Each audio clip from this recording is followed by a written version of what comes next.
because what New Canaan is doing is to be tremendously commended and acknowledged, but also so many of the other towns within the Western Connecticut Council of Government, the 18 towns that are represented by the executive director of WestCog, Mr. Francis Pickering.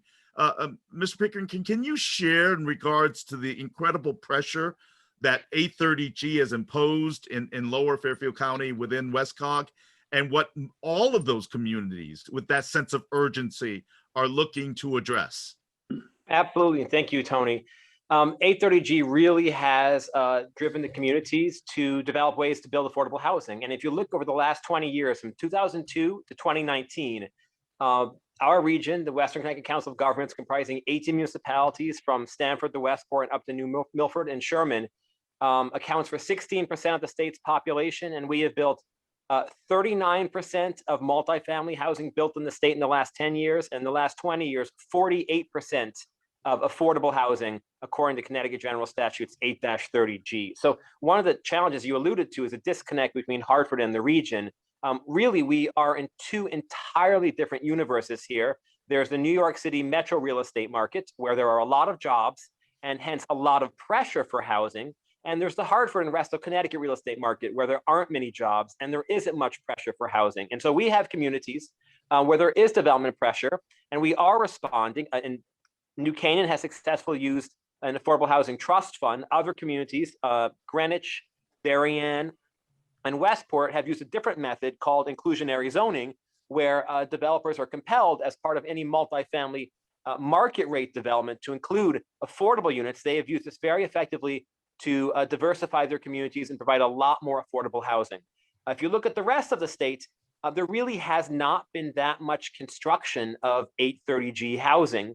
And a large part of it is, there are two reasons. One is, and they're related, one is the rest of the state is not that unaffordable. And the reason it's not that unaffordable, so there's no reason to use 830G. The reason it's not that unaffordable is because there's not development pressure, there aren't jobs. And what's driving a lot of this discussion here is a confusion between what actually is opportunity and why we see differences in housing prices. The primary reason we see these differences is because part of the state has been succeeding for the last 20 years economically, and part of the state has not. And we've essentially put all of our eggs into one basket, where if people in the rest of the state are looking for work, they end up often working in Lower Fairfield County because there are no jobs close to them. They can't work in their towns anymore.